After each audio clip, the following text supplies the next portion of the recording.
విజయవాడలోని పవిత్ర క్షేత్రం శ్రీ కనకదుర్గ అమ్మవారి దేవాలయంలో అమ్మవారిని రాష్ట్ర అధికార ప్రతినిధి, ఉమ్మడి చిత్తూరు జిల్లా గ్రంథాలయ సంస్థ చైర్మన్ రెడ్డివారి గురువారెడ్డి, చిత్తూరు జిల్లా తెలుగుదేశం పార్టీ అధ్యక్షులు చెక్కుడు కుప్పం షణ్ముగరెడ్డి, చిత్తూరు జిల్లా బీసీసీఎల్ అధికార ప్రతినిధి బీడీ లక్ష్మీపతి భక్తి శ్రద్ధలతో దర్శించుకున్నారు. ఈ సందర్భంగా నాయకులు అమ్మవారి ఆశీస్సులు అందుకొని రాష్ట్ర ప్రజల శ్రేయస్సు, సమగ్ర అభివృద్ధి, శాంతి సౌభాగ్యాల కోసం ప్రత్యేక ప్రార్థనలు నిర్వహించారు. అనంతరం ఆలయ అధికారులు వారికి తీర్థ ప్రసాదాలు అందజేసి ఘనంగా సత్కరించారు.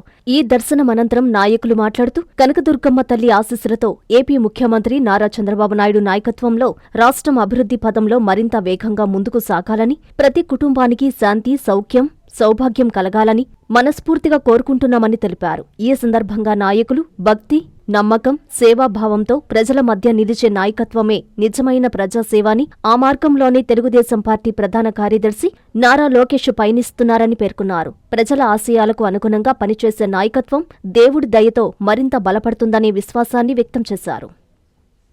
ప్రపంచ స్థాయి రోబోటిక్ సర్జరీలు మన నెల్లూరు నారాయణలో 26 సంవత్సరాల సంస్థాగత అనుభవం, సాంకేతిక ఆధారిత వైద్య సేవలు, ప్రామాణికత, నాణ్యత మరియు నిబద్ధత, అధునాతన 3D high definition visualisation, surgeon పూర్తి నియంత్రణలో పనిచేసే multi articulated robotic arms, millimetre స్థాయి ఖచ్చితత్వం, మెరుగైన ఎర్గోనామిక్స్ మరియు స్థిరత్వం.